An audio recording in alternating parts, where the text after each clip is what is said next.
this work?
Is this working?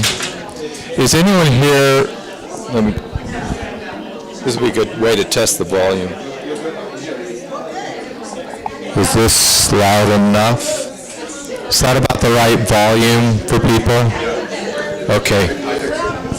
Is anyone here a proxy for someone that's planning on watching on the YouTube?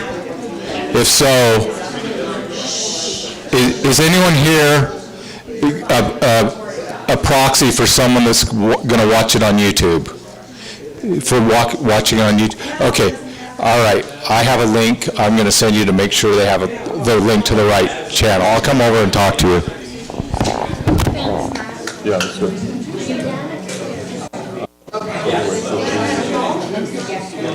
When I sent the first one to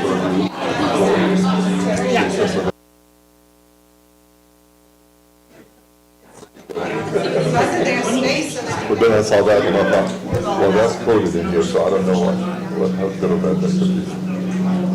But whatever. Oh, absolutely. Oh, I would too. I'm tempted to say my DC even without being at the office.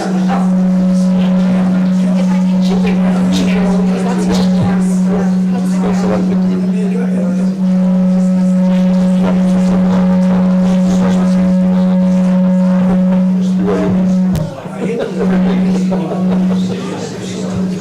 Bring your agenda.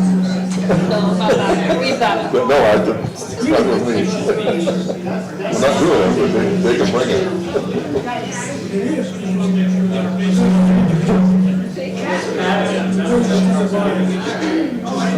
Well, you should come see what I can do.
Hi, Ray.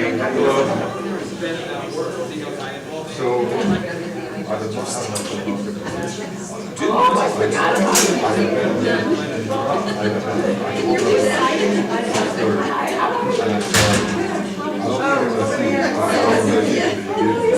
Test, test, test. Test, test, test, test. Test, test.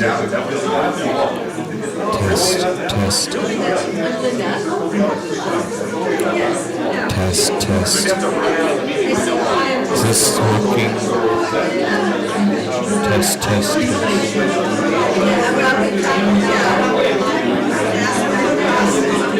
Test, test, test. Test. Test, test, test, test.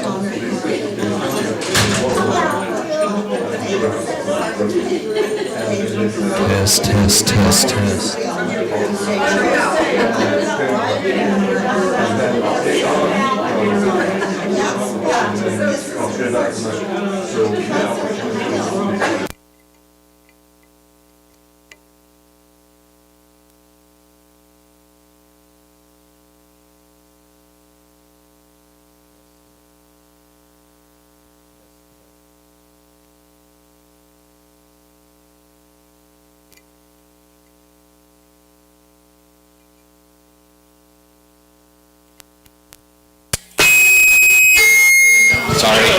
Sorry.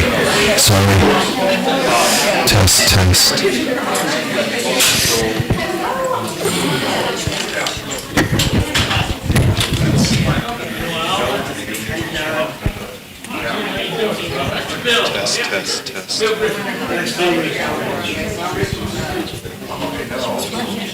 Test, test, test, test.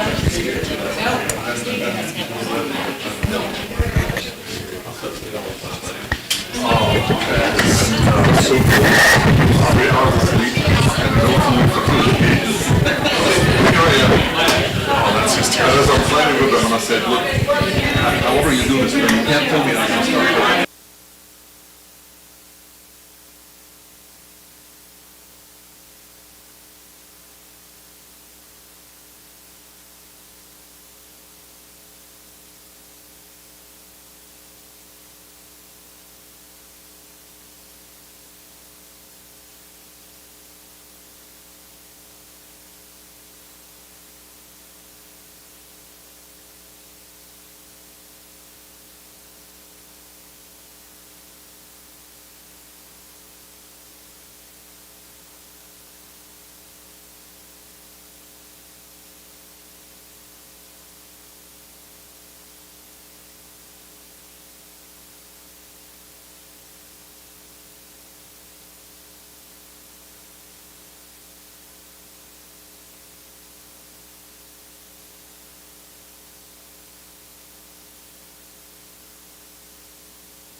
Okay, everybody, let's start.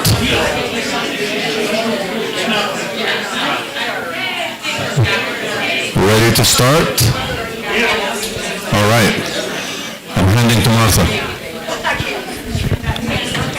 Please keep your voices down because my voice is not good, as you can hear.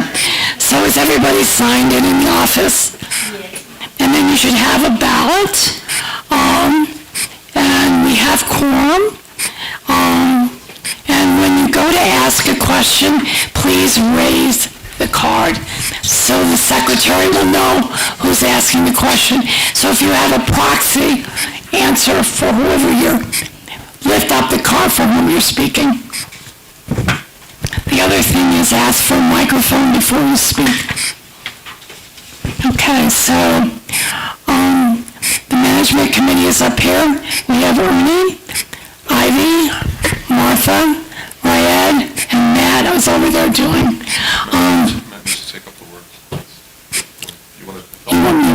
Matt, you want to come explain the YouTube?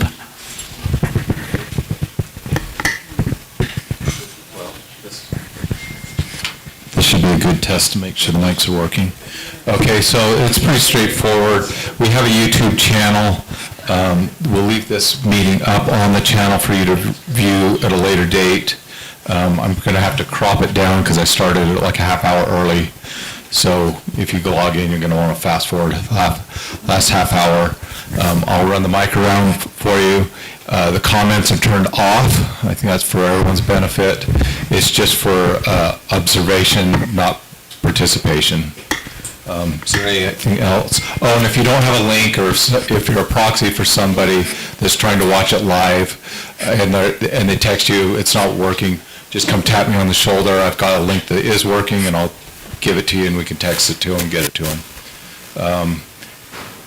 Yeah, I think that's it. I don't want to overcomplicate things. Okay, thank you.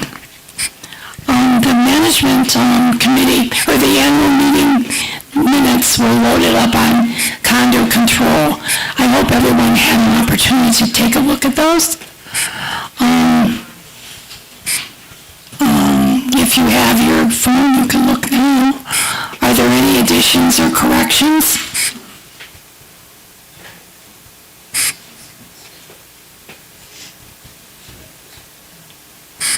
I move that the minutes be accepted with a unanimous ballot. Okay, Marcy has moved. I need a number. Oh, I I'm need to see sorry. 10:01. Okay, I'm sorry. that's okay. I didn't follow the rules. She's a troublemaker. It's not the first time. Okay. She moved that we accept the minutes. Second. All in favor? Opposed? All right, minutes are carried. Thank you, Ivy, for doing that. So at this point, I'd like the people who are running for the management committee to stand up and introduce themselves, and then if there are any nominations from the floor, we'll do that next. So maybe we'll start with Ivy, because she's right next to me. Hello, my name's Ivy. I've been serving on the management committee for the past 2 years. When I started, I was in the member-at-large position, and since then I've moved into the role of secretary. I've learned a lot from the life experience of those on the board, and I've really appreciated being able to be a part of some decision-making and learning about how our community and neighborhood functions. Cheryl?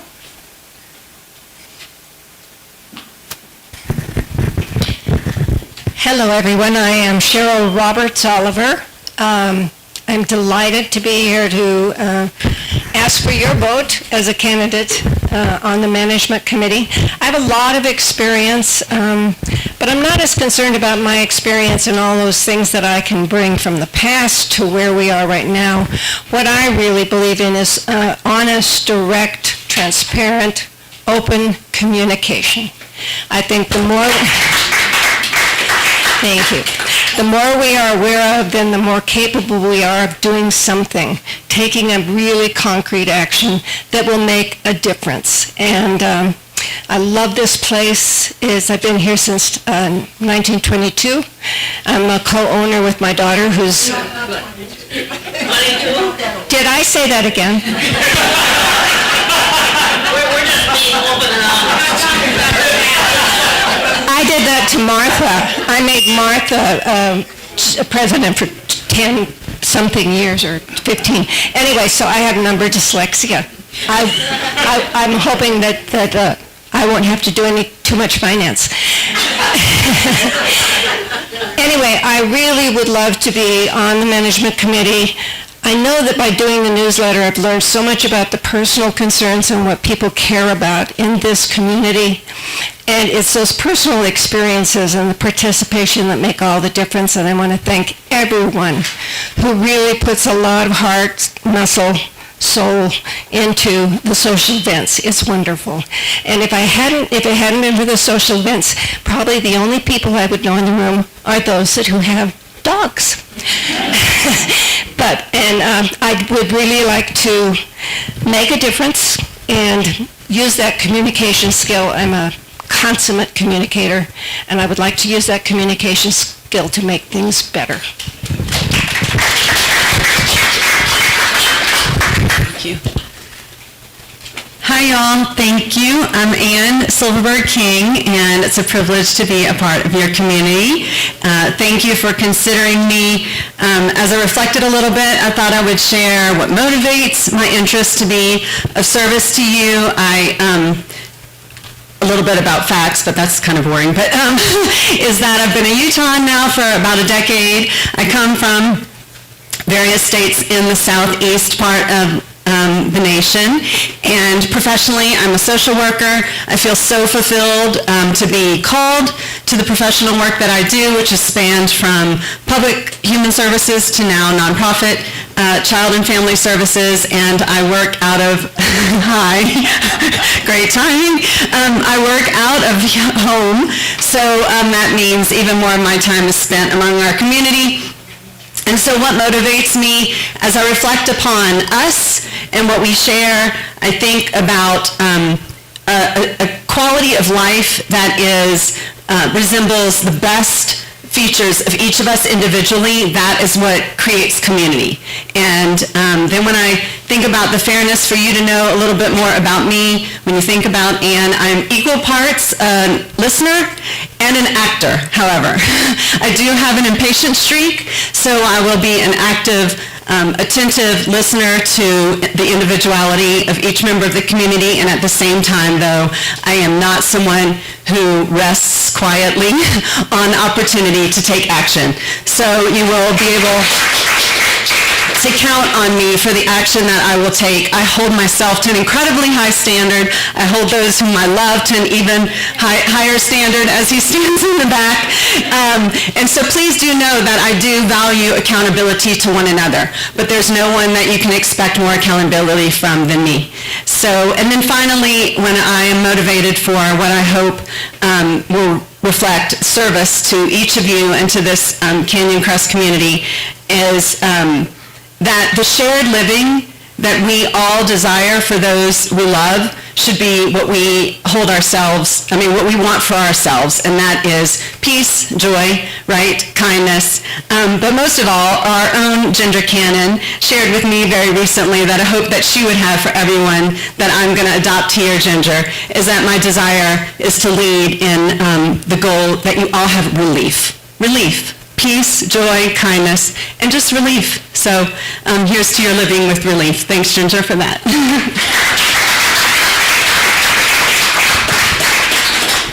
Do we have any nominations from the floor? Okay. With that, Cody will be doing her work back there counting.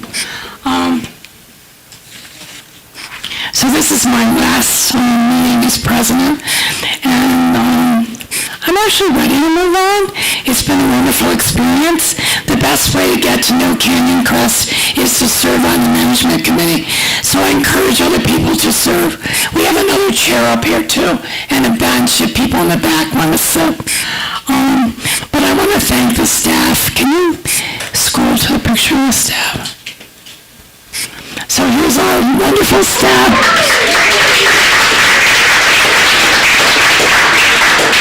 I love their happy faces. And then I want to thank all of you for supporting us through this last 2 years, and in my case, almost 6 years. And then, I'm grateful to the renters, too. They're part of our community as well. They can't vote here, but they're a part of it. And then the management committee, it can be a tough job.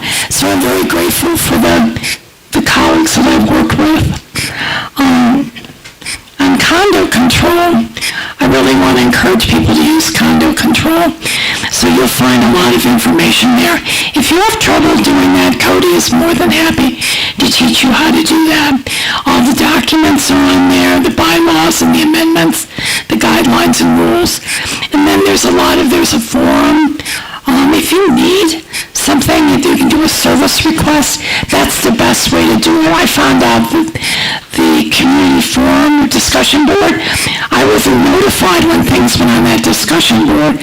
So if you really want action from the management committee or the staff, make sure you do a service request. And then the other thing is, I think Anne really spoke to this, and probably Cheryl and Ivy, that we live in community. So sometimes someone's doing some construction around me, and I hear that, but that's what happens when you live with 123 neighbors. So, try and be a little patient when things like that happen. So because I have very little voice, I'm going to pass this on to Ernie for the maintenance report, unless anybody has any questions. Okay. Well, thank you. I really appreciate it.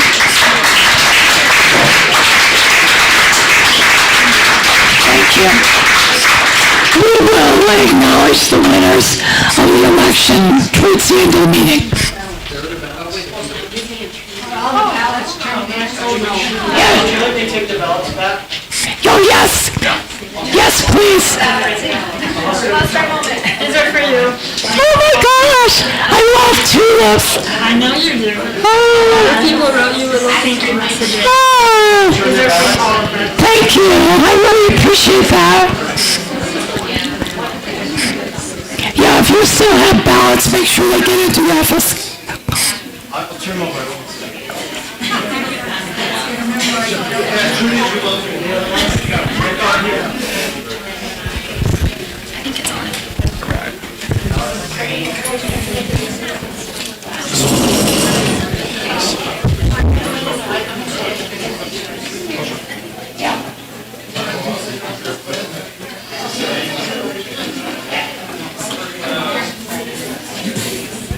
Okay, thanks, Martha, and I would really like to extend how grateful I've been to have the experience of working with you for the last year, and get to know you and your commitment, and she really cares about the community. And when I first started becoming on the management committee, there'd be a comment placed in the forum, and all of a sudden she's sending me a text like, what should we do, how should we answer it, and everything else. And I thought to myself, what did I get myself? Oops, sorry. I thought to myself, is that better? Yes. Okay, I thought to myself, what am I getting myself into? But here we are, a year later. So what I'm going to do tonight is go through, everybody's always interested, of course, in the building and the maintenance of the building and the common area management and that sort of thing. It certainly has a high degree of challenges associated with it.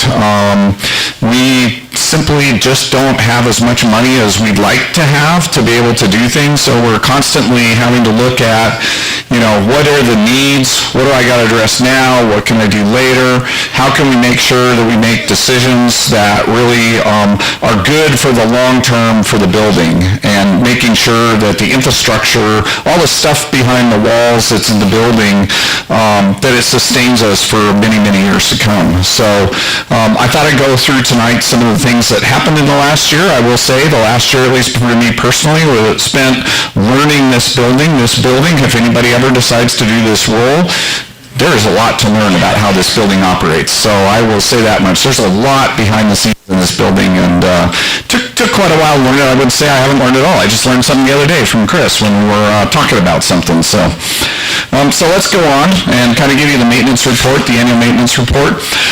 So as most of you may realize, our previous maintenance assistant resigned. So we went and hired a new maintenance assistant, Andrew. So we now have Andrew on staff, and he's been on staff since August, I think, something like that. We also, with Somar, we have Somar on a contract, and so we renewed his contract for 3 years, so that's good.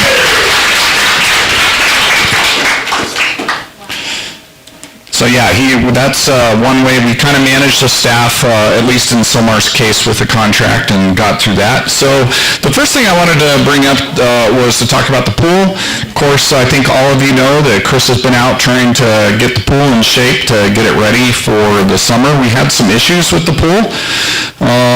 We had, I think last year as we were trying to operate the pool, we had many circumstances in the pool where we had to add a lot of water into it. We had some leaks going on in the pool. We also, of course, have a pool that's rather old. It's 60 years old. Some of the pieces of it are newer than 60 years, but certainly it needs a little care and feeding. Chris, I think 7 years ago or so, was it 7, 8 years ago or so that we had a crack? We fixed the crack and plastered the pool and that sort of thing, so got us through that. And so one of the things that we spent a lot of time talking about this year in the management committee had to do with what should we do with the pool? Should we repair? Should we replace? I think that the community themselves, we got the message. We saw that most people in the community had, did I get cut out?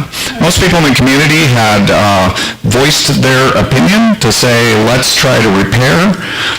So that's kind of the road we're headed down.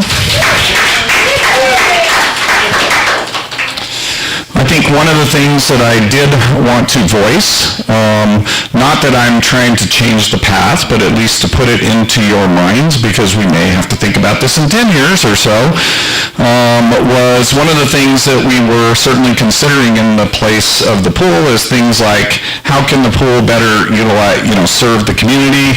There are lots of options with pools that, can be in the design that our newer pools offer, but it also would cost us a lot of money.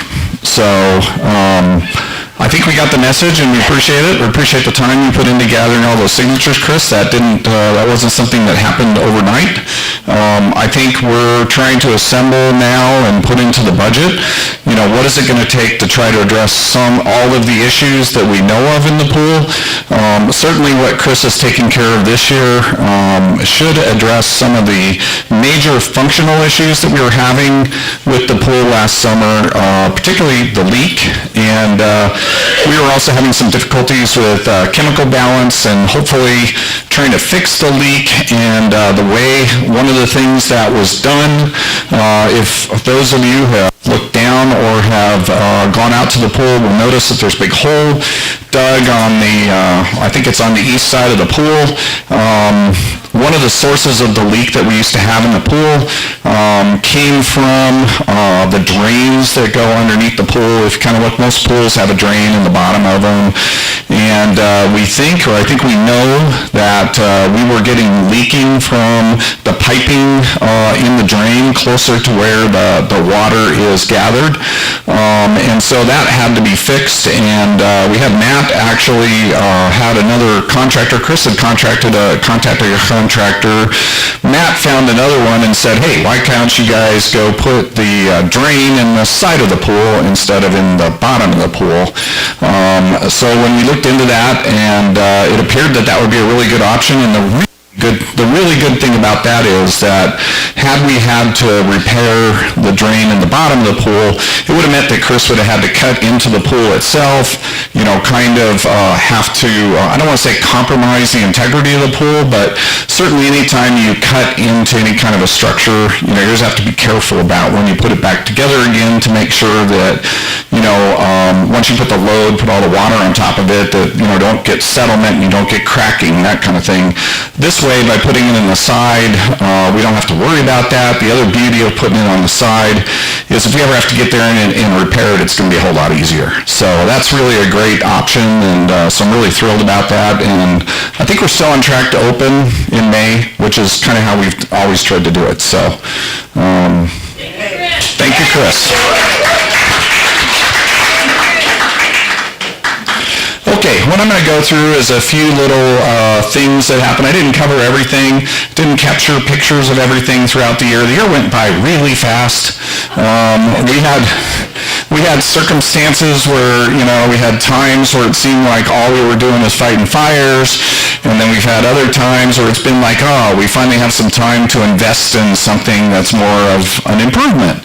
So I'm going to kind of cover a couple of those things, and then also cover what I'm thinking about. I have 1 year left in my term, and some of the things I'm thinking about, hopefully set us up for the future a little bit better. So the first thing I wanted to talk about was, as I first got on the management committee and I'm trying to deal with all the things I have to deal with, all of a sudden we had some leaks, which was just totally crazy because we had 3 waistline leaks, and they all happened about the same time, and it was really kind of odd that it all occurred at the same time. So I kind of took a picture there. There was a couple things I wanted to convey here with it. It's really kind of hard to see there. I've kind of got an arrow down to where the waistline was, but we have these 6-inch cast iron pipes, and for some reason we had a couple of them that had a crack in them. And as I researched it, turns out that actually happens to cast iron pipes for a lot of different reasons. I don't think that we'll ever know the reason why these particular ones that happened to fail last year actually cracked. I don't know that we'll ever know it. But gosh, I learned all kinds of things about it. But a couple of takeaways I wanted to have for you guys. So one, certainly I think we've tried to put out the message that if you ever see water in a place that's not supposed to be, please call us, and please call us right away. Okay? What happens in those cases is SOMAR comes to the rescue, or Andrew, and oftentimes the first thing they're going to say is, the only way I'm going to be able to know what this is I got to cut open your wall. Okay? My advice is say yes. Okay? Because the quicker that we can get to it, the quicker it can be repaired and the less damage that can ultimately happen. So it's really important, again, if you see water in the wrong place. Now, we've had other instances where water is in the wrong place and it turns out it was nothing. But it's better to call than not to call, and Somar and Andrew appreciate it when you call. The only other thing that I want to do, and this is kind of leading into Raid's discussion, insurance and coverage. So this is a place where if some of the interesting things that we get to deal with as a community, in this particular case, in this particular unit, and in fact in all the units, these pipes are running waste from an upper level down to a lower level. Okay, pipe cracks, leaks into the unit, does some damage. The way that HOAs are set up, the law in the state of Utah, the owner is responsible for the cost to fix up their unit up to the deductible of the HOA. Okay, so in our case, most of the cases, and Raid's going to dive into this, that would be about $25,000. So, just a reminder that you guys make sure your insurance coverage is good.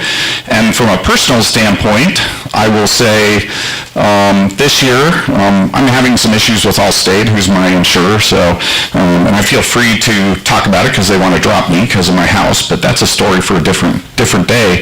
But I noticed this year on my condo policy that they didn't cover water damage anymore. So definitely make sure you know that you're insured properly, and Raid's going to talk about that. So, but that's kind of the 2 reasons why I put this up here. Now, one thing to know, okay? HOA had to take the wall out. We have Stomar go in, and in these cases, we're trying to replace it with ADS piping. That's what we're trying to do. And we're trying to rework it so we don't have to get Evan in there ever again. That's kind of how we've been doing it. So we haven't just putting a patch in there. We try to actually replace the whole pipe. But the HOA is responsible in this case to replace the pipe. We come back in, get the drywall hung, get it painted. That's all our responsibility because we, the HOA, actually cut into the wall. But any kind of damage of the water getting into your unit, that's your responsibility. So just keep that in mind. Make sure your insurance is good. Okay, another thing we did, I started out with some of the unpleasant ones. So for whatever reason, down in our boiler room downstairs, we had 2 expansion tanks that had an awful lot of, had asbestos on it, and if you kind of look at that picture and you know anything about asbestos, that asbestos was extremely damaged. So we had to go get that removed. To get that, you have to go to a company that's licensed and insured and does the whole work for us. So anyway, we got that all done. You know, kind of one thing here is I think there has been studies done in the past. I think, Raid, you were telling me about how in the past we've gone and looked at asbestos. There is asbestos elsewhere in the building, but you don't have to worry about it. It's behind the walls.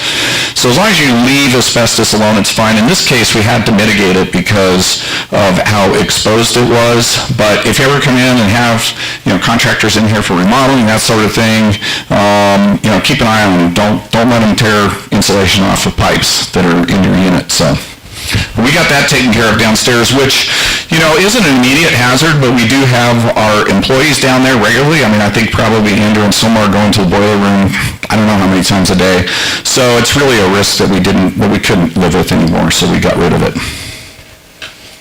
Okay, some other activities. We did a fire assessment. Thank you for getting that all arranged. We did, I think you guys saw last fall, we removed some dead branches.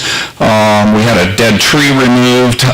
Some of these things are things that we're going to have to pay a lot of attention to because of the increased risk of fire danger. It also helps because it helps Raid when he's out shopping for insurance to make certain that, you know, we know that we're taking good care of our property and making sure that we keep our property as fireproof as possible without cutting down all the trees. We still have some actions to complete. I think one of the good pieces of news out of that was we found out that we don't have to keep our fire hoses anymore. Anybody who's been here in this building for a long time knows that fire hoses were extremely expensive for us to have to maintain and keep, and we don't need them anymore. So that was a really good outcome of the fire assessment. So what are we using then? So every station has a fire extinguisher. So at those stations where there's fire hoses, we now have fire extinguishers instead of the fire hoses. They're awfully small. They are small, but you know, the idea of the fire extinguisher is not to extinguish the fire, it's to make it so that you can actually get out. So yeah, but every unit should have their own fire extinguisher. In the hallway together. Yeah. I have several in my notes. Yeah. Okay, let's see, we replaced the gym exercise bike. I think Andrew have you bought the TV yet, Andrew? Come on. We're gonna get a new TV down there, sorry about that. And then also another thing that we recently had that was a little unfortunate for all the residents in the building. If you saw we had a big announcement that we had to turn all the water off. It was certainly something we weren't really happy about having to do. But our softener system downstairs had a leak in it, and unfortunately that the valve that would, in order to isolate it, there was a valve down there that we could not close off, and we had to add a valve. And unfortunately, the only way to add the valve was to turn off the water in the building. I know there were some folks that were upset about the fact that we said that we'd have to close off the building all day, and we didn't have to do that. It turned out it went a lot faster than that. We tend to default when we debate these things, and believe me, we don't take these things lightly, to decide when we say that we need to shut something down or something like that. But we felt that it was better to give people a very wide window, that it would be better for folks to prepare for that than to tell them it'll only be down for 2 hours and we end up having a problem, we're down for 8. So apologize if that inconvenienced you, but in the long run here, with this new valve, if we ever have to do this again, you would never even know it happened because we can keep the water running in the building and isolate the system off. But the leak is fixed now, so we're good on that. Okay, another thing I wanted to show you guys a little bit. We had this happen in the middle of winter. So our heating system, so in your units you have air handling unit. Everybody has an air handling unit in their units. You get it heated, what's that? Several, yeah, okay. I only have one. But that's what provides your cooling and your heating. It's all provided by either chilled water or heated water, and they're on separate circuits. So we have within our system, we run the heating system with 3 boilers in this building, so which is awesome, by the way. We have great backup when it comes to heating, but we have 3 boilers, and basically those 3 boilers condition water, and that conditioned water from the boilers provides any kind of hot water that we need for any particular application that we have, including the heat that goes to your unit. We have downstairs, we have a heating system, and we call it a heating loop, and it basically is run by 2 pumps. On the bottom center photo there, there's 2 pumps. We have 2 pumps that run it, which is a nice thing. If one ever goes down, we've still got a second one going for us. But what happened to us, it's really kind of comical when you kind of look at it, but on the very top photo, it's hard to see in those photos, but there's a little hand valve there, okay? And we had a little leak around that hand valve. That hand valve there is to shuts off replacement water coming into the heating loop. And anyway, had a little leak there. Shouldn't be a big deal, right? Guess we can get there in there and fix it. Well, we got surprised. And one of the things about taking care of this building is we get surprised once in a while. The surprise here is that the way this was designed is you have valves that allow you to isolate off each pump if for some reason I have to replace a pump, because pumps go down, motors go down, and things like that. In this case, and it's really hard to see it, somewhere in the history of this building, somebody in the boiler room has disabled some of our valves down there. So we could not turn off the heating loop to fix it. We have no idea why anyone in their right mind would ever disable a valve, but there are valves disabled down there. So we got a little bit of a surprise down there. Fortunately, and this was the middle of February, by the way, and we were sweating bricks because we might have had to shut the heating system down for 2 or 3 days. I don't think we've ever done that. I don't think Solar's ever done that. We were sweating. Luckily, we tried out, the Phil Swift flex tape solution, and we wrapped it around the leak there, and sure enough, it stopped the leak. So what's really good is we can fix this now in May and June, and when you guys won't even know the difference. And so it's a nice thing for us. We didn't have to shut it down in the middle of winter. The reason why I bring this up is, we really try to be very conscious of the dollars and cents. As I said at the beginning, it's really hard under the budgets that we have to try to do everything we absolutely would like to do with this building. But in this case, we get hit with a rather big surprise. We've got to go replace a valve. These are not cheap valves. They're not like something you go down to Home Depot and buy that we didn't even expect, and so we have to go do that. And now the good thing is, once we fix this, it's fixed forever, and hopefully nobody's going to disable a valve. I really don't know why somebody did that, but we've got several valves down there that are disabled. We'll have to look at it and put it into our long-term plan to figure out if we need those valves ever to be closed, and then what it's going to take to fix them. And some of them are rather large valves. So that was an unfortunate discovery, and you never quite know when you're going to discover something new. It might take them too long. Okay. The next thing I wanted to share, because everybody's going to be very interested in this, after Raid goes through his budget, he's going to share some of the different ways we spend money, and you'll happen to notice, and I don't think it's any mystery to anybody, that we spend a lot of money on electricity. Electricity is a big expense in this building. It is something that we pay attention to, and it is something that you'd like to be able to improve.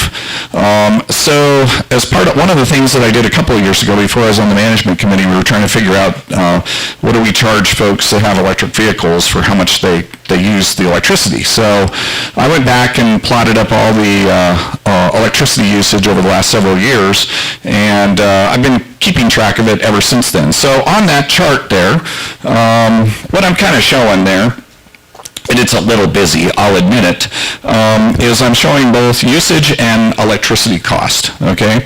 The blue line there is our usage. And the main reason I put this chart up here is I kind of want to show you what's happening with usage. So if you kind of look at the left-hand side there, and on the blue line, and you work your way over to the right-hand side, that's time. So on the left-hand side is 2020. And on the right-hand side, I think I got this all the way up through January. And you can kind of see it kind of trends down a little bit. That is because our usage has gone down over the years since 2020, and I largely credit a lot of that to work that was done previously to try and do some energy-saving projects, changing the lights down in the garage, that sort of thing. You could see the difference in the electricity usage. So that's a good thing. Now, if you kind of look at the red line and kind of look at the general trend there, the red line kind of started out a little higher there in 2020, kind of dipped down, you see it going back up again. That's kind of, you kind of realize that our electric usage from year to year is pretty much the same. When you look at the blue line, it's generally about the same year to year. What's happening there is that our electric rates are starting to go up. So we've kind of realized a lot of the electrical savings that from some of the projects that were done previously, but now we're starting to see at least a little bit of trending electricity going up. Of course, that anybody who watches the news realizes that's kind of the reality that's going on right now. There's a lot of demand for electricity. So we're trying to pay attention to that. We're going to talk about a project we're going to put in place here in a later slide. The other thing I wanted to point out there on that is the peaks. So what you see on those peaks that go along, that is the summertime. That's when we turn on our chiller. When you get right down to it, probably 25 to 30% of our electrical costs in this building is to just strictly for air conditioning. So the air conditioning that happens during the summer, running the chiller, that's probably about 20 to 30% of the cost, and you can see that right in those charts with every single peak, because the peak starts when we turn on the chiller, and the peak ends when we turn off the chiller. So that's kind of reality. Now, some of these costs are hard to control. I think the message takeaway, because I've been asked this a lot, just simple common sense things. Turn lights off. Don't decide to run your oven. If you're living on the west side of the building, when it's 100 degrees outside and it's the evening and the sun is beating down, probably not the best time to turn your oven on and decide to make cookies, okay? That really is, I can't stop you, but certainly those, think about how you're using energy as much as you can, and that does add up. It adds up everywhere. So we'll talk about a little bit about one of the projects we're going to put in place. Next slide. So next slide is electricity demand. Not too much to show on this, other than, again, the trend that you see from the left to the right.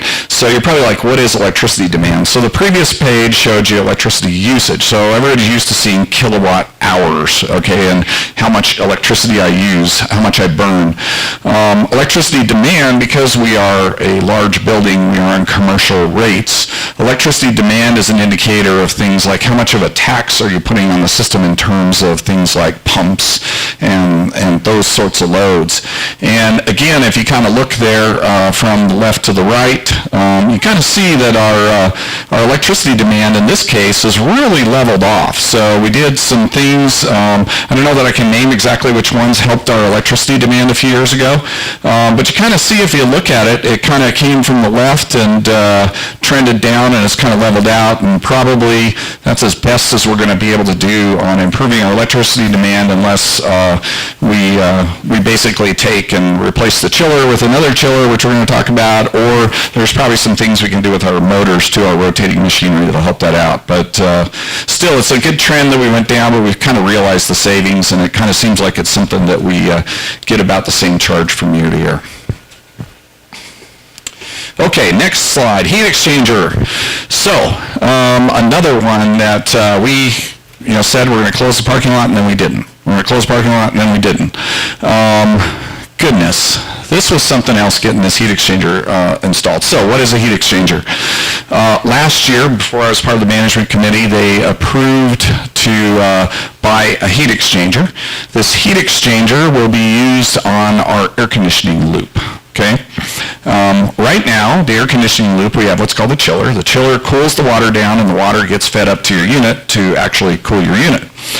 What the heat exchanger does is it basically takes advantage of the fact that we get very cool, springs here, and we get very cool falls, and we don't need to run the chiller. Instead, what we'll do is just use our cooling tower. So if anybody's ever noticed it, we have a big old cooling tower over here, and through the evaporative cooling process, we will cool water in the cooling tower, and the heat exchanger will take the heat essentially off of your unit. So in your unit, you're running your fan, take the heat out of your unit, and in the heat exchanger, you'll exchange that heat into the water that's being cooled in our cooling tower, and it'll go back out to the cooling tower again. So that's what the heat exchanger is. Essentially, it's a way that we can provide nearly free air conditioning, if you will. We're going to be trying it out this year. I was kind of hoping we get it done before now. I know it's been extremely hot in the building, and I'm sorry that we didn't get that thing going earlier. But once the weather warms up, we're going to give a shot and see how that heat exchanger works.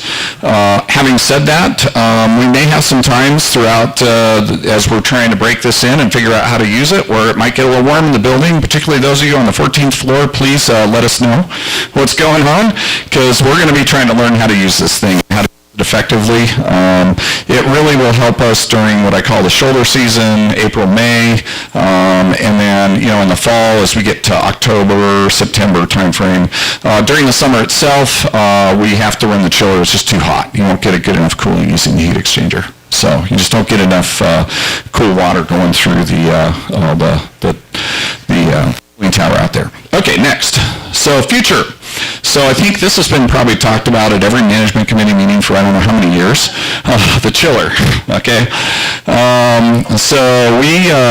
I think the goal was to try and do it this year. Honestly, we got kind of overcome by an awful lot of things. Part of it was me trying to actually come up to speed and figure out how to do this watch the building job. So it didn't come to fruition. Right now we are trying to plan to try to do it in 2027, though. It is getting old. We really do need to replace it. This is a very expensive item. So we've had a lot of things, a lot of information saying maybe this is oversized, what have you. I've put into the budget to get an engineering study done to size the chiller to make sure whatever we end up buying, it's sized correctly. So we're going to have to get that going, and if, I do not want to be in this committee that the day if we try to keep this thing going and it dies in the middle of summer. I don't think I want to be here, so we have to address this. Now, the good thing is that, heat exchanger might, if it ever actually went down on us or we had any problems, heat exchanger might provide some level of cooling at night and that kind of thing, so we wouldn't be just completely without, but would it be comfortable in this building if that thing goes down for a week or two? Probably not super comfortable, but it would be better than it would have been before because we can try to use the heat exchanger. Next slide. Okay, some other 2026 plans. I have no idea how I'm doing on time, so I'm still good? Okay. So some other things that we've got planned for 2026 that we put into the budget. Lobby door, you kind of see that. That's ongoing. We're not quite done.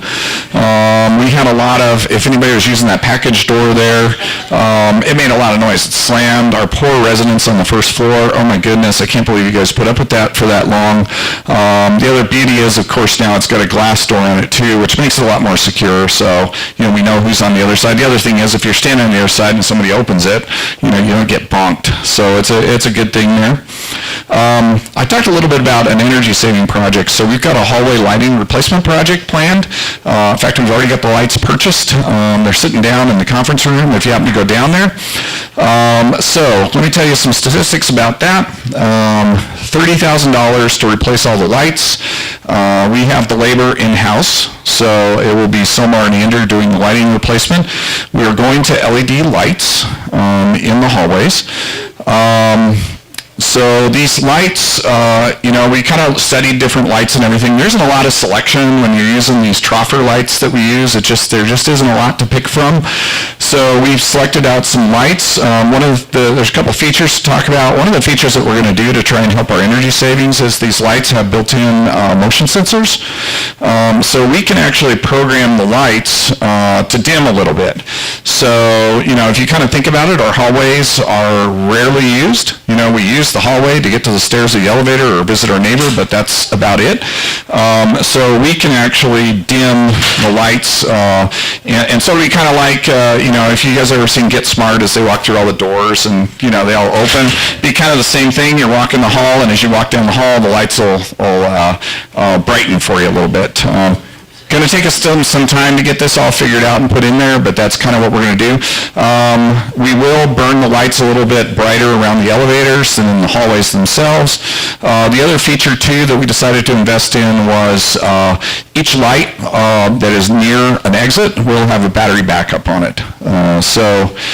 It's not something that we probably need because we do have a backup generator in this building, so it's kind of rare to ever lose lights for good, but we decided that was a good feature just to put in with the lights. So you'll have new lights in the hallways, driven by the motion sensor, and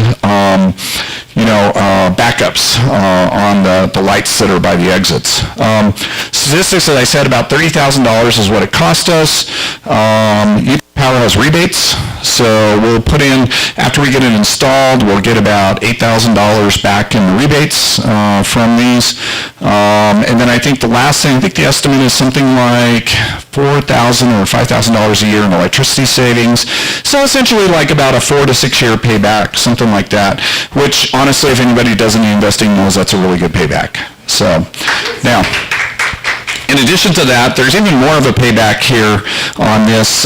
These lights that we have, I think, Andrew, how many do we replace a week? How many bulbs do we replace a week? Roughly 10 a week. It's $6 a bulb. So that energy savings is just one. What's that? 10 to 12, it's $6 a bulb. So that energy savings is just one savings. We can stop buying those bulbs. And you imagine $6 a piece, 10 to 12 a week. We're spending a lot of money. These will pay themselves back really, really quick.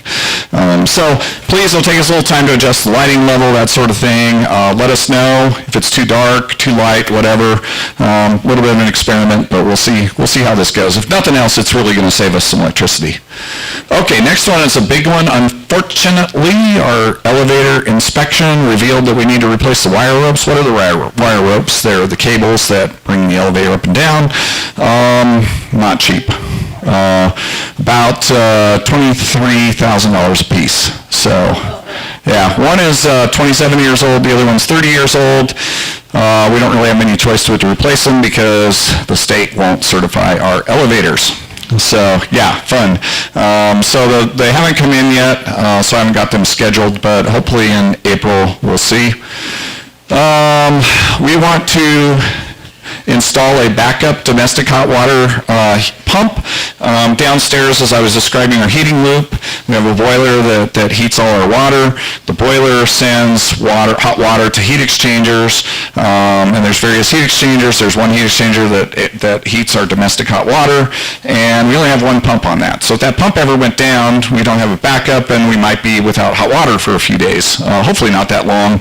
We would really like to get a backup put in. We've got most of the pieces. I want to get that done. We want to replace the garage floor cleaner. It's getting a little old.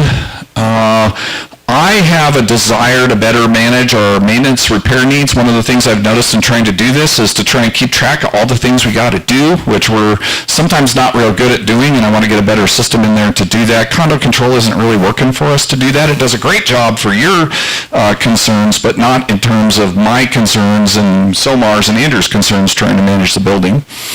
We're looking to potentially replace the door entry system out here.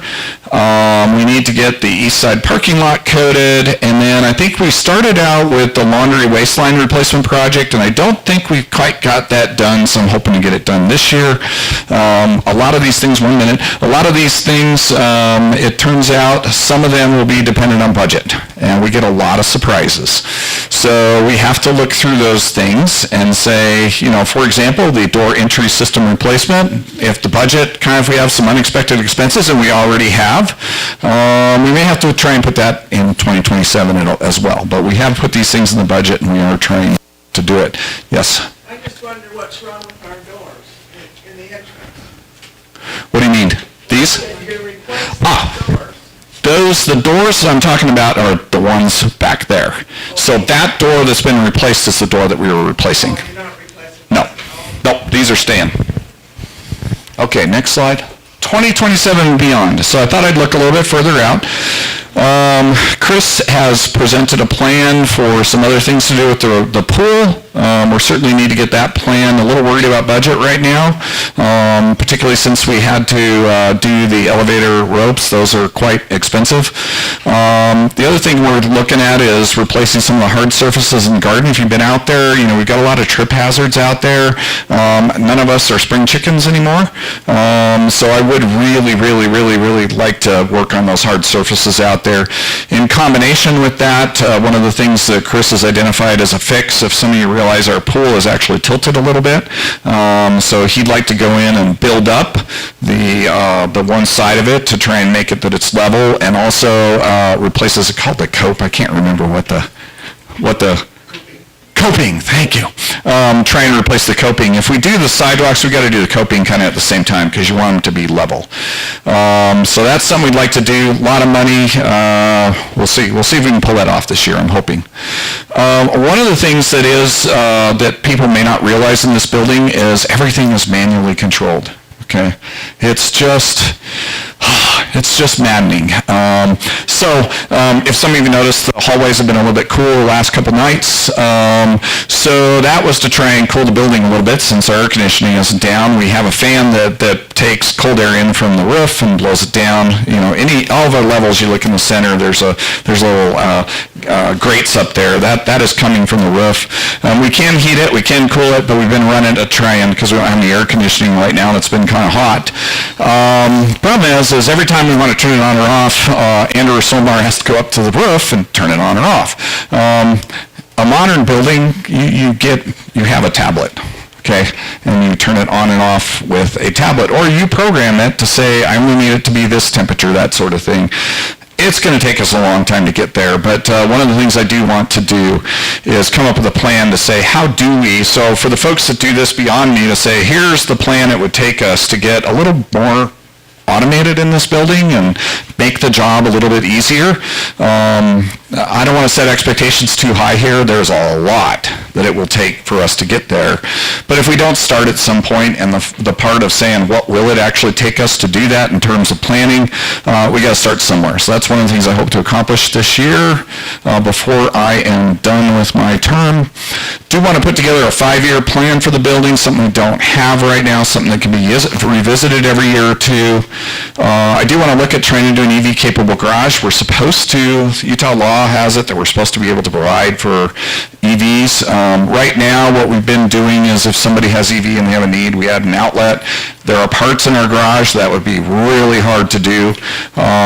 So we're going to probably look at that and say, at least get it engineered so that we know what we need to do. We probably won't be completely capable, but at least get it engineered so we know how to get it capable. It's an unfortunate thing that the state has put those laws in place. I don't know if are we taking questions yet or not?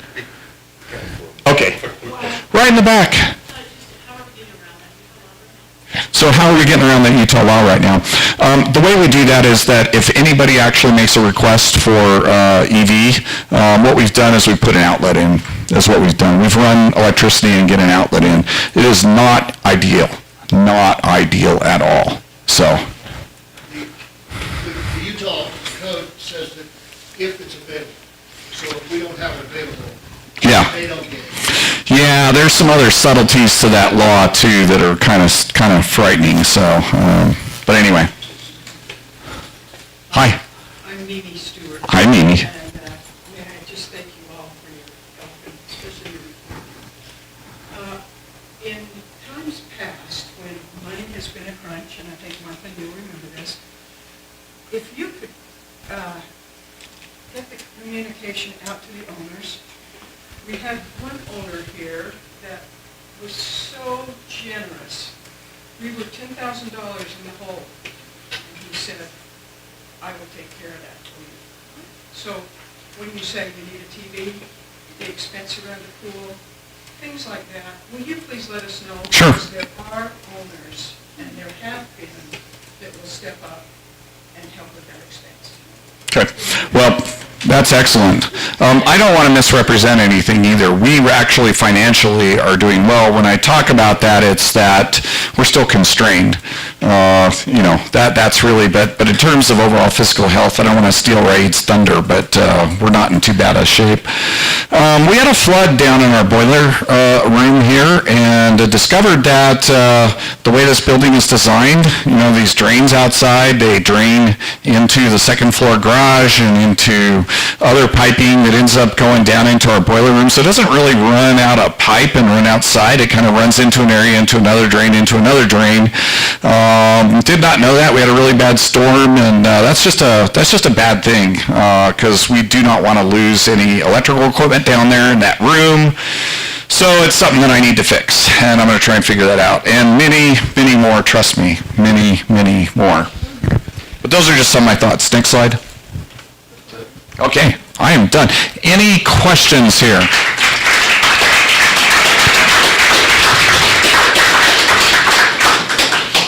Thank you, guys. I don't really think I deserve anything like that.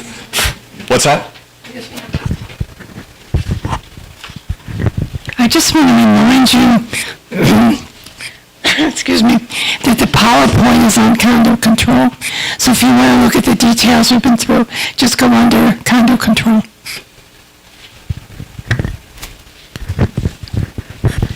All right, we got to the exciting part, the financials. All right, so I'll start standing here so I can see you, but if I need to point at the screen at details, I may go back and either sit down or turn the computer or do something so that my pointer is visible to what we're streaming right now. Otherwise, when we stream, they can't see what we're pointing at. So just keep that in mind. If I go sit down, it's not because I don't want to see you. Okay, as usual, I'll talk about last year's budget versus actual. I'll talk about this year's budget. Then I'll talk about the big changes that happened, what we expect, and some of the interesting information that comes from all of that, just looking forward. So I'll just go through that progression. And of course, my cursor stops. Hold on a second.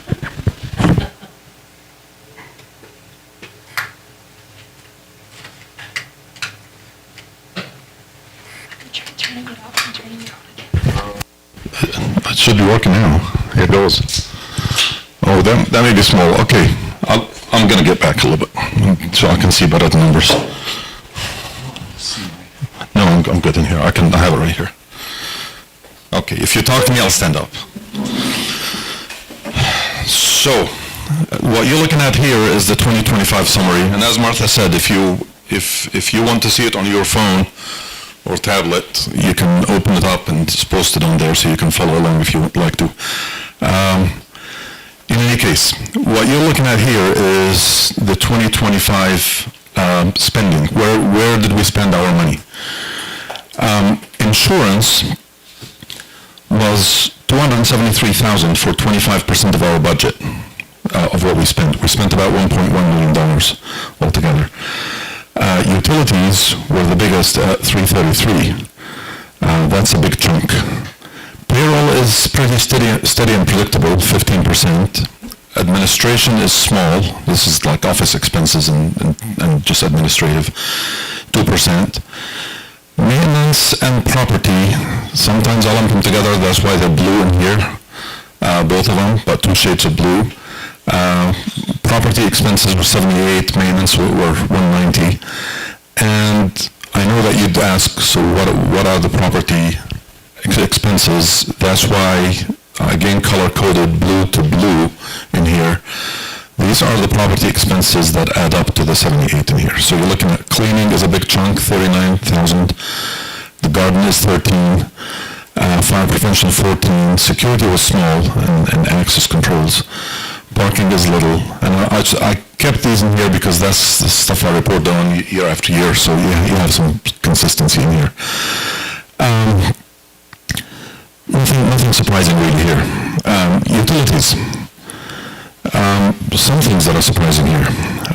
Electricity, even though we budgeted, and I don't know if you remember from last year, probably don't, but a little bit.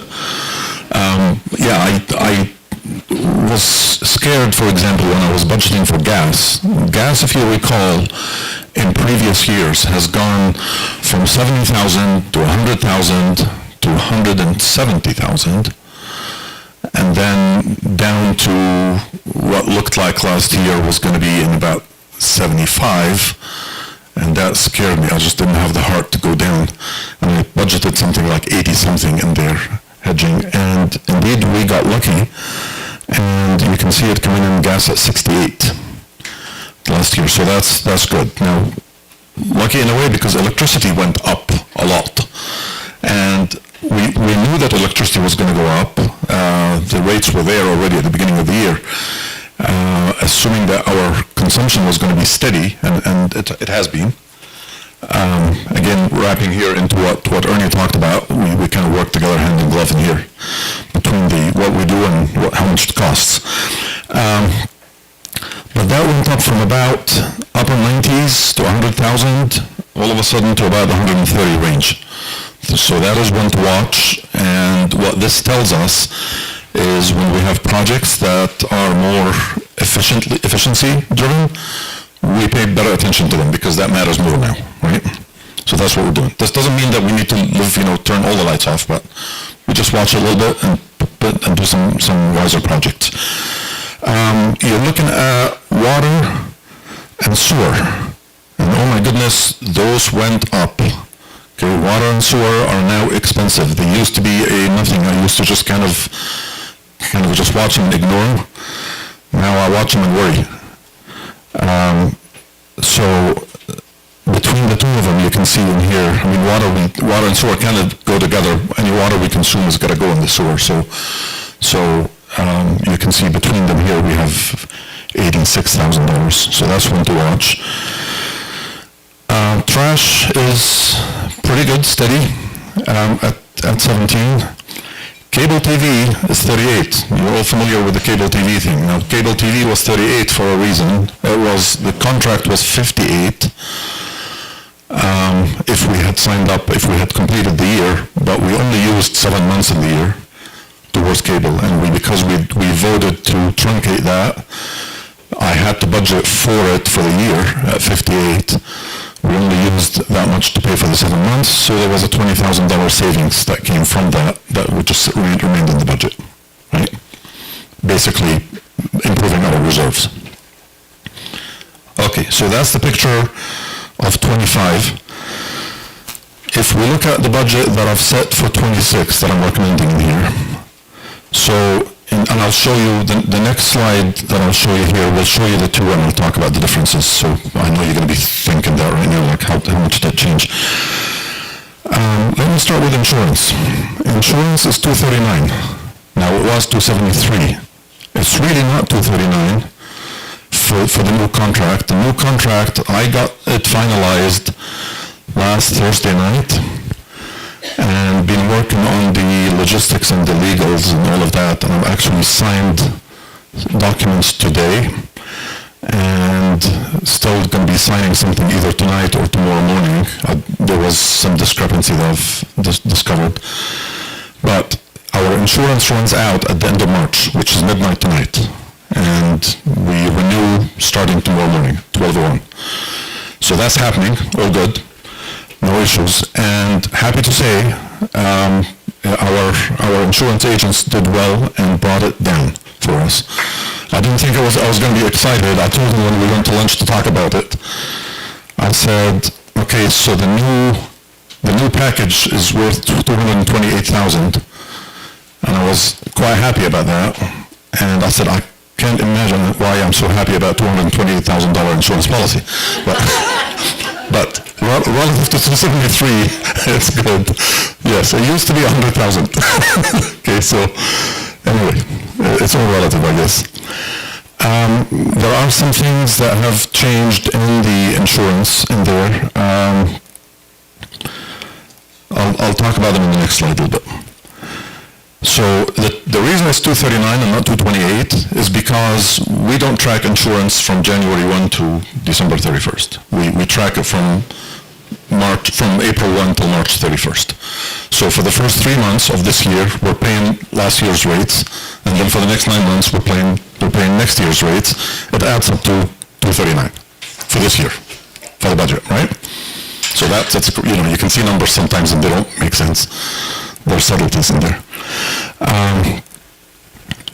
So that's 20% of our budget, as opposed to before it was 25% of our budget. That's good stuff. Utilities, about steady altogether. Let me, now when I'm talking about utilities in here, let me look at them in here. Electricity is staying about the same. Gas is potentially going to be the same. Again, I don't have the heart. There are wars out there in the world, I hear, so gas could fluctuate, and working with our gas commodity experts, the ones in Houston, the ones here, they tell me if this happens, this is how good it can be. If this happens, this is how bad it can be. And they say, what do you think? So basically, it's crapshoot from here. It's politics prevails. I'm picking not the best scenario or the worst scenario. I'm just picking a reasonable scenario in here. So I'm budgeting 86. Hopefully, it'll be a little less than that. Water and sewer, I'm taking the current rates. No changes are expected in those rates with our consumption, so I'm budgeting for that. And trash is the same way. So electricity is high, it remains high, and gas is a risk. Is the story there. Okay, going around the wheel here. Taxes are predictable in here. We're paying taxes actually right now. We're just filing. It's a little bit below that number, but we're doing it as we speak. Property and maintenance. Now these numbers are up from last year, and the reason being is, thank you Ernie, he showed you the list of what we're trying to do. So what we're trying to do here is squeeze in as much as we can within our ability for the budget, right? And there's more detail to come on that. I'll talk about that more. Administration payroll, no surprises in here. Property in here, one comment I want to make is that you see in here, if you look before, you're looking at property and how much cost. Look at the items that are here: cleaning, garden, fire prevention, security, parking. And if I go in here, there's landscaping and there is garden in here, and these are split because the garden is the typical. I want to split them because some people are aware of the garden expenses and budgeting 16. But then landscaping is more landscaping design as a project. If we start to do anything with the pool or any of that area in here, we need to pay for the design and some execution in there. So there's money. That is a project separate from just maintaining the garden, is what I'm saying. So you may see some things in here that you think are not mapping. I just wanted to list in here the big costs. Another thing that you may see, and they may not reconcile for you, and if you get confused, my goodness, even of putting it together, I got confused enough times myself with my own data, my own charts, because we're also restructuring our accounting structure, our accounts. I'll talk a little bit more about it, but because we're doing it, I'm moving some accounts from some categories to others, so they get lumped. If you start looking at the budget report and you say, let me look at everything that is property, that property may include things that it didn't in the past, and that sum is not the same. I have to go back and look at the components that compare to last year and that sort of thing. So you may see some numbers that look off a little bit. It's just a reporting difficulty in here. Don't worry too much about it. If you want to see details, by the way, I should mention this to you, any of you. Some of you get into the details of this, or even big picture. We don't have time in this meeting, obviously, to discuss everything, nor am I prepared to just sit and go through minutia. You can always call me. You can always set up a time that we come together and I can show you, we can pull reports, we can work on together. This is for you, for us, okay, for me too. So it's an open thing. There's no secrecy about this. Anything you want to know, set up some time with me, I'll make time for you and we'll do this, okay? Now or later. Okay, so now we look at the changes between the two. And I know this is a tough slide for you to look at here, but the point here is I'm showing you, as you look at it on your screens at home or on your phone, at least you can see the two side by side, so you can see what the changes are. And I'm highlighting the three things in here. I talked a little bit about them. The decrease in property insurance from the 273 to 228, and I've mentioned that, and I'm also adding a comment in here to relieve some confusion that the April to May term is I should have said April to March, not May. This should say March. I'll fix it. That's 239 budgeted for 2026. The total cost of utilities, I said, remains the same despite the fact that we have cable TV that went out, right? So we don't have the $58,000 anymore. As compared to last year, that's only a $38,000 gap. So that $38,000 got taken for the other utilities that went up, right? So we end up about 330, I think, within 3,000 of last year's at least budget to actual from last year. So while it looks like it remained the same, actually it just went up, but cable TV saved us a little bit here. Okay, and then the increase in maintenance and property costs from 268 actual that we had last year to about 400,000 that we have is because of the rich plan, the projects that Ernie talks about. I told him the other day that he's high maintenance. and the pun was intended. Yes. So.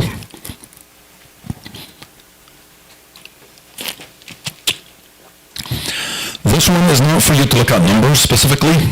I just want to show you how I want to phase in with what Ernie talked about, because we kind of work together quite a bit. So what we end up doing is all the projects that he talked about in there, and we've been tracking those over time and looking at what we want to do. We take those and get a list of them, figure out the costs, we put them, spread them in the year. So what you're looking at here, every one of these numbers is a project, and I do have in Excel, as I hover over it, I get a little note that tells me what that is. But they're all mapped to categories in here, and these are mapped to reserve budget accounts in here. So under plumbing, you start looking at in here, you find out where it is, you find out the projects on the right, what months they're going to occur, and so on. As you look in here, and the electrical system, you mentioned as an example, you see the lighting. He mentioned the lighting in here and the rebate that we get. So there's the lighting costs project, and there's the rebate showing up in red that's coming back into the budget a couple of months later. Okay, so we track that.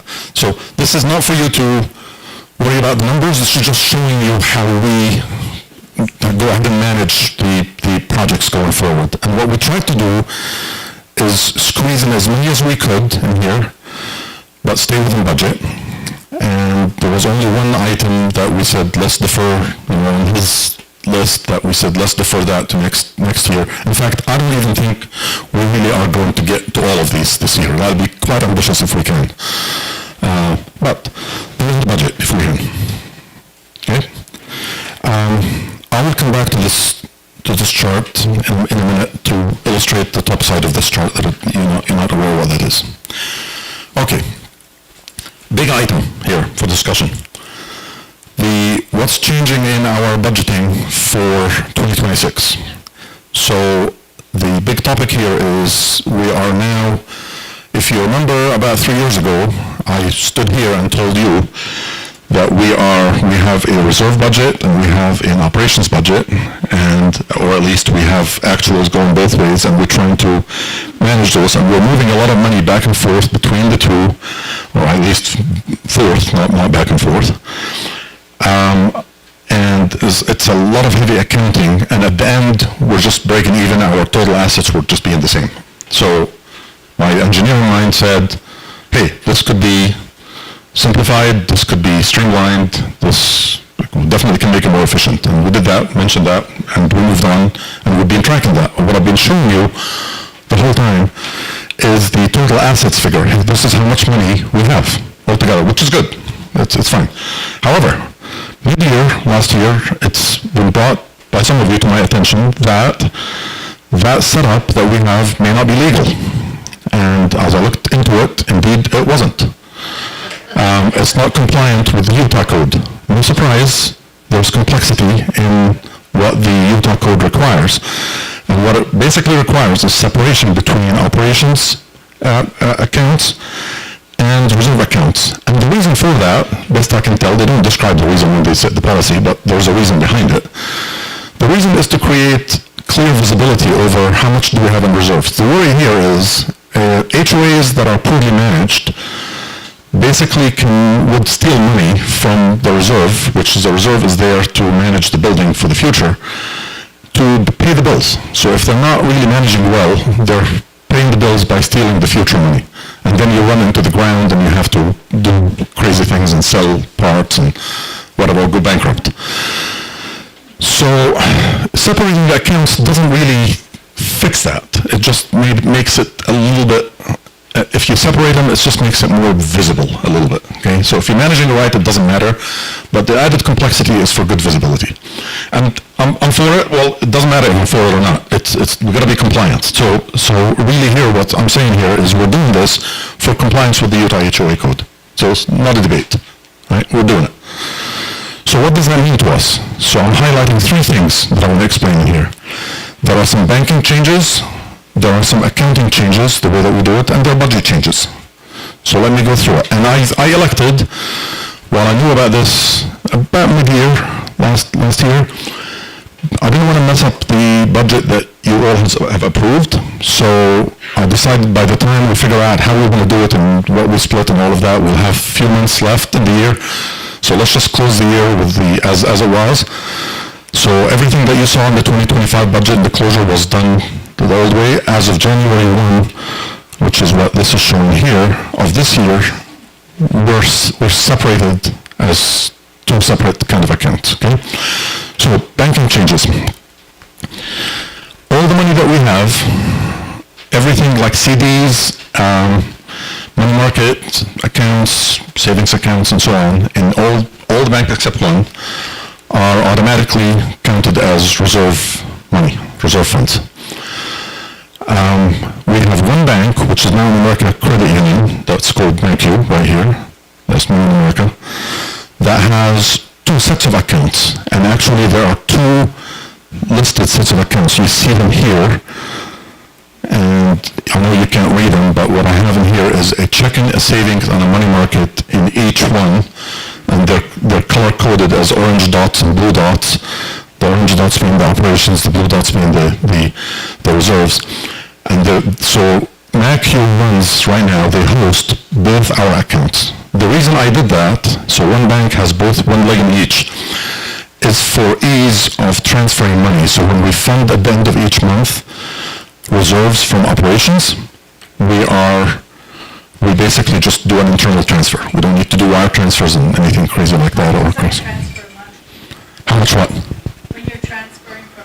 20,000, I'll talk about that. Yeah.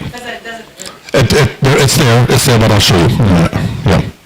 In fact, now that you ask, it's right here.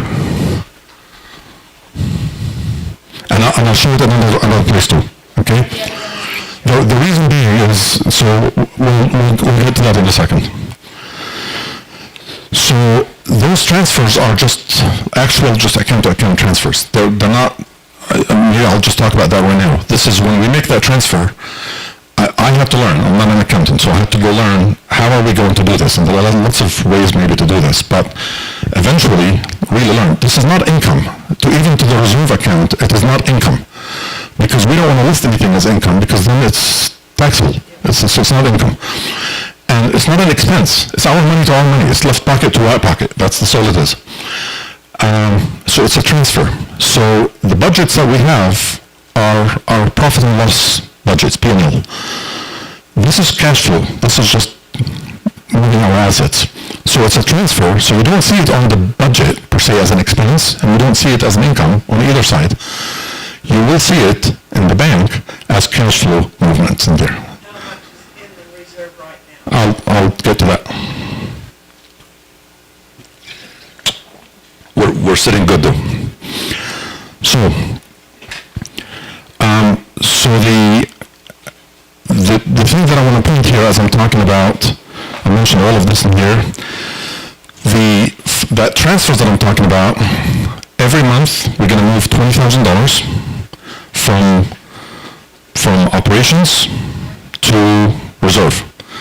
We do not want to move money back. Okay, no, it's not. We're not allowed to. It's not. Because that is, even if we're allowed to, that's an indication of poor management, right? So we're just going to move it, even though we can, in the bank, make that transfer, we're just not going to, right? So the way that we're set up, of course, I initially went in, now I'll go back to this. You will see in here, if you look, you can't read it, but I'll read it for you. In January, we moved $25,000.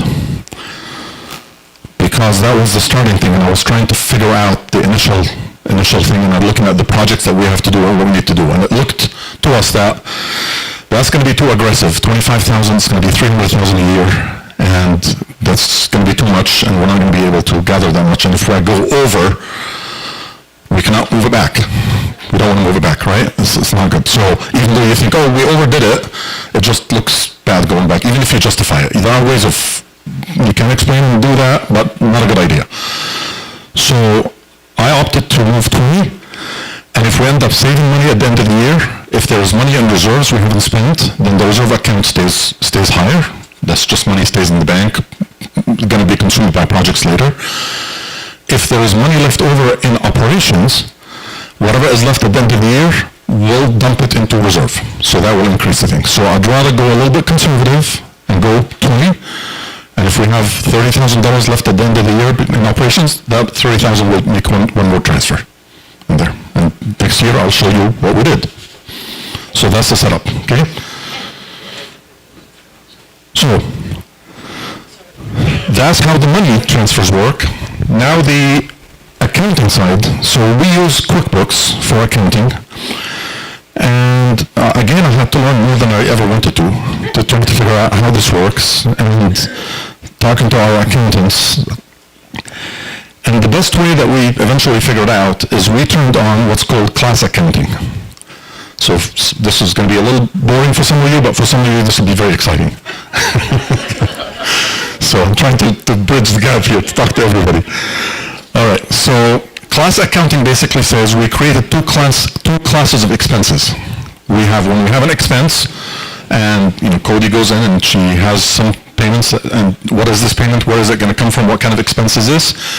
There are some expenses that are qualified as reserve expenses or capital expenses that should come out of reserve, like the ones for improving the buildings, like chillers and such. And there are some that are, we're fixing the wall plate in there, even though it's electrical, it's really operations because of just a switch that's broken, and that's not worth much, and there are rules for these things. So when we have an expense, we classify it as an operations class or a reserve class, okay?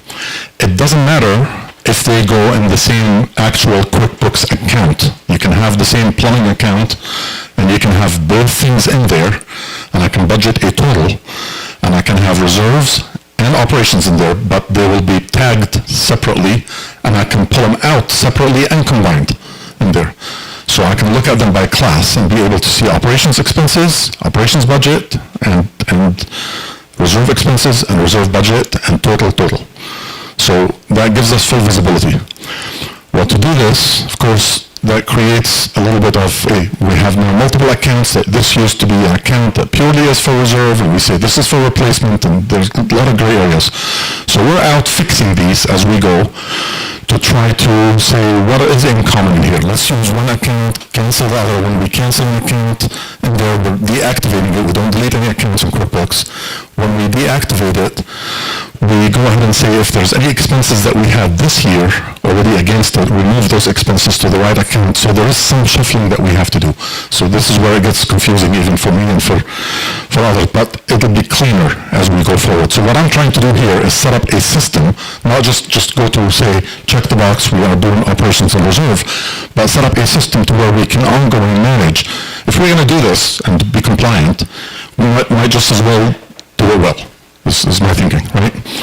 So I'll set up a system that's transferable to the next treasurer that comes. It'll be easy to follow. Well, hopefully not confusing. Okay, so that's the comments that you see here is expense classes and operations and reserve, consolidating some QuickBooks accounts that's in progress. They're happening right now, and they actually messed me up several times working within the budget, because I look at a number for a total category, and I think, wait a minute, that was 78,000, why is it 53? Because we moved an account from that category, that kind of thing. So just realize if you are tracking to that detail, we are in the middle of shuffling, and even day to day, week to week, you may see some differences. There is no money disappearing or appearing, it's just accounts moving in the report only, okay? Only in the reporting. Nothing fishy is happening. The budgets. So where is the impact on the budget here? Because we turned class accounting on in QuickBooks, now I could go in and create a budget that is subdivided. That's the word that they use, is subdivided budget by class, which means I can go in there and say, if I'm budgeting for plumbing, I can put all the plumbing operations expenses, and I can set them as operations, and I can go in and add the big projects and put them under reserve, and they'll be in there together. So if you look at the account value, you will see the total. This is good because we may look at the end of the year or at some point as we manage this going forward, come July, and we're saying, how much have we spent on plumbing this year? We'll look, and there's a total number. How much did we spend on plumbing out of reserves? We have that number. How much did we spend on operations? We have that number, right? So we'll be able to do that. So that's why I want to consolidate as much as we can into single accounts, so we can see the total pretty clear and not have it in this account and this account and this account and add them up in different places. One under property and one under maintenance and so on. So that's the work that's happening. So in the budget, there will be two lines. I did share some information on the budget for you for 2026 that I put them in the preview folder. And those had a couple of columns that you see now. Now they may make more sense. Operations and reserve, so you can see the numbers that went in there. I tried to give you a PDF of the full thing. It was unwieldy. Pages, you couldn't read it, so I gave you just the 4 columns. But I sent the Excel sheet. There's an Excel sheet in there that you can actually see all the columns, and you can scroll around. Okay, so if you want to, so I'm not hiding anything, just trying to make it easy for you to see that. But if any of this confuses you, good on you, we're human. And if you get confused, come talk to me, and it'll take me 15 minutes to remember what it is that happened. But I'll figure it out, and we'll talk, okay? All right. So, let me tell you, after a sip of water,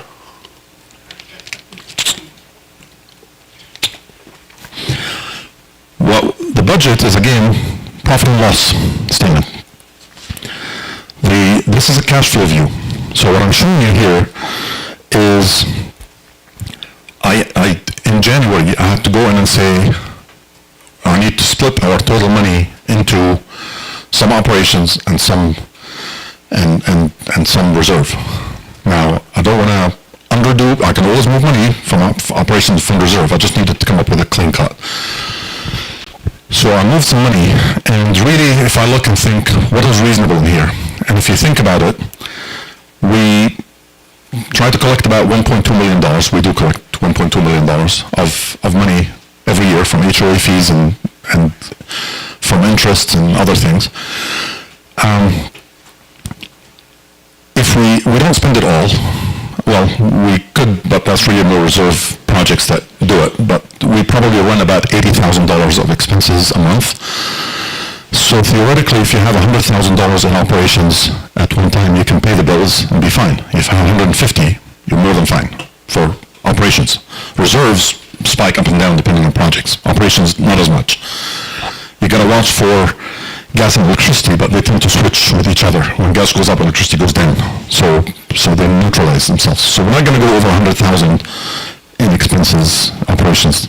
So 150 is safe. But I ended up with a bigger number in there because it just dawned on me, wait a minute.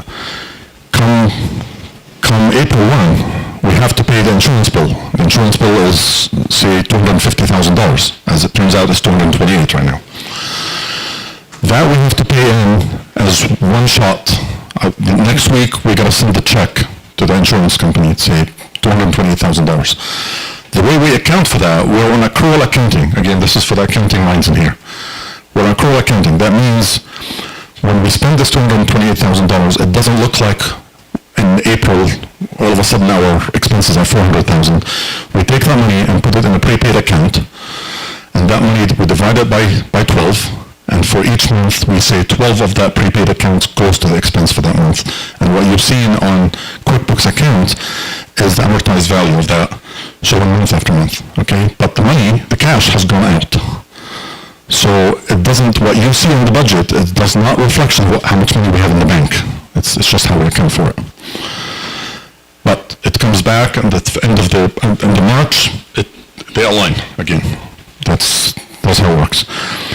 So I have to put enough money in operations to pay for that and bring the total down to the $150,000 and then start building it up again. So that's why I ended up spending, what I have here is a starting value of $354 and about $1.2 million in reserve. So there's one answer for how much money you have in reserves right now. We have more than that, but that's what we started with. So let me walk you through the story in here. Okay, so if this is the starting point, if we look at the 26 income, we have about $1.2 million coming. Reserve gets $26,000. The total that we have is a little over $1.2 million total. So I'm showing you here operations amount, reserve amount, and the total amount. The total matters only for continuity with the past, because we'll be looking at the total. Okay? Actually, it matters anyway. Now, if we look at the 2026 expenses, as I've budgeted for them, we're saying the expenses on the operations side are $925. The expenses are on the reserve fund is $290. This $290, by the way, if I go back here, that's this $290 right here. This is the sum of all of these things. Okay, so these are reserve money. Now you can tie to this, coming out totaling, and now you see it coming out of reserve right here. And this is the money coming out of operations, and this is the money that totals out. And as it so happens, magically, these two numbers, what we take in and what we're spending, if we spend to the budget, no more, no less, then they're the same. It just happened. I was trying to get it close, not necessarily on, but that's how it turned out. Because if there is a surplus, in operations, we can move it to reserve. Now you see, because this is cash flow, now you see the transfers in here. You see 12 transfers at $20,000 a piece, adding up to $240. That comes out of operations, and that is $240 positive that goes in reserve. You're seeing it here in the cash flow. You didn't see it in the budget because it wasn't income or loss. Okay? So that's what that is. Now, if I go back, I'm going to tie to this. If I go back to this view, I know you can read these, but this says 25, 15, 20, 20, 20, all the way. I start to point out the few as we know that that's the process. So that's for sure. This is not this is just striking. Yeah. Okay. So we have some all sorts of them. One here, if you so this is start. You're saying that so the other thing is not drawing classes in here. So the other thing is not drawing classes in here. That means purpose. So we're going to lose me. Right, so what we're doing is actually draw this very stupid. All the stuff that we were saying. Yes, there's no point in for six to balance the budget. Yes. Right. And about $1.5 million. So it should be.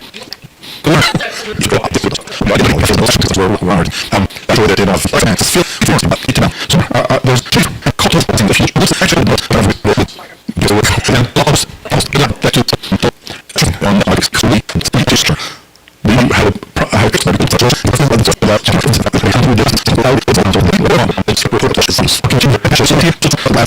the servicers. Natural and regardless of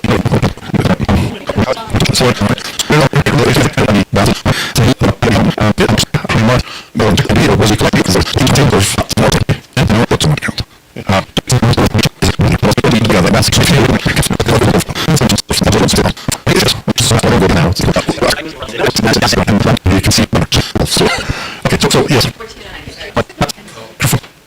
we did it on the streaming.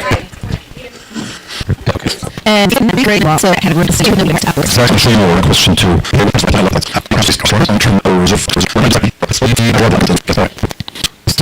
questions means that I was only saying if you enter. So because no existence,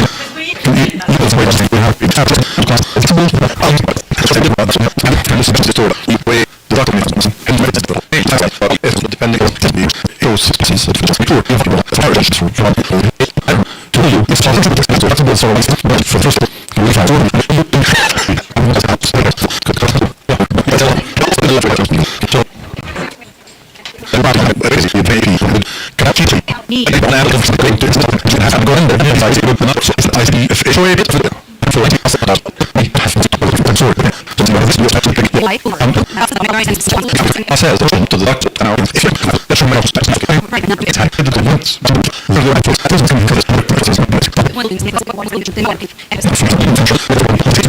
for what our children and fish wherever they live, what is connected to the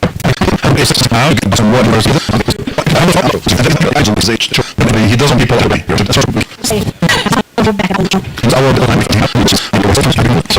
you're going to have to kind of flood that's 10%. Which now now. So the question my natural just went off, or it went up, and the slides went off the door so that's it for this year. For last